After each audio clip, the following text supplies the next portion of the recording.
Today at 4, picking up the pieces after a devastating fire at a local church. How one group plans to rebuild as the community comes together. Plus, break out the costumes and get ready to have some fun. We're joined in studio by the organizers of the Midwest Comic-Con. And the weather cooperated for the eclipse, but changes are on the way as you get deeper into the work week. I'll explain those rain chances later on.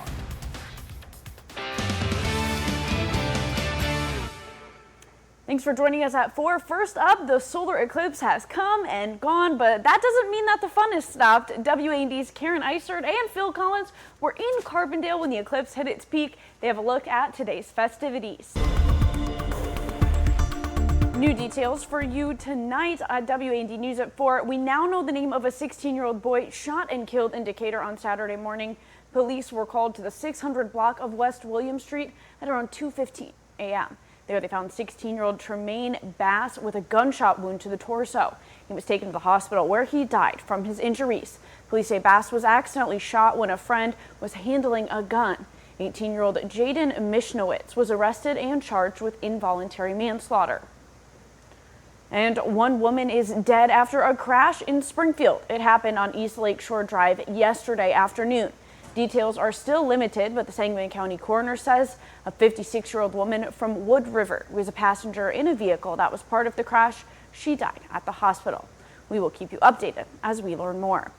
And a Mattoon family is without a home after a fire yesterday. It happened just after 2 o'clock in the afternoon at a home on the 700 block of Prairie Street. When fire crews arrived, the front porch of the home was in flames. Firefighters were able to help the 2 people and 3 dogs that lived there get out safely. The home is considered uninhabitable and the fire is under investigation. Thanks, Ulysses. While expressing their desire to serve in the community, the News Gazette is reporting the fields of candidates for the Champaign School Board is now down to 10 people, whittling that down from 26 people. Now 11 of those candidates were granted interviews. Those selected were decided on a submission of 3 names per current board member based on who they thought deserved consideration. All of this comes as tensions rise in the community.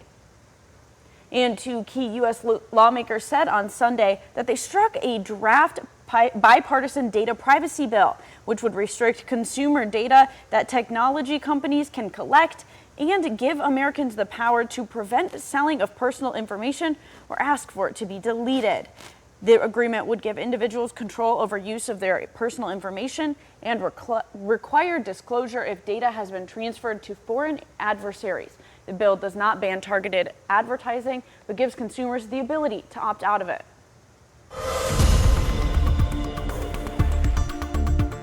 Work crews have begun removing containers from that cargo ship that hit the Key Bridge in Baltimore, causing it to collapse into the water. Unified Command, which is coordinating the government agencies responding to the disaster, says removing the containers will allow crews to safely remove parts of the bridge that fell on the ship. The operation is expected to continue through the week. Cook County Clerk Karen Yarbrough died after a short stay in the hospital. Yarbrough was elected as the county's first African American and female clerk in 2018. Before that, she served as the Cook County Recorder of Deeds and the Assistant Majority Leader in the Illinois House of Representatives.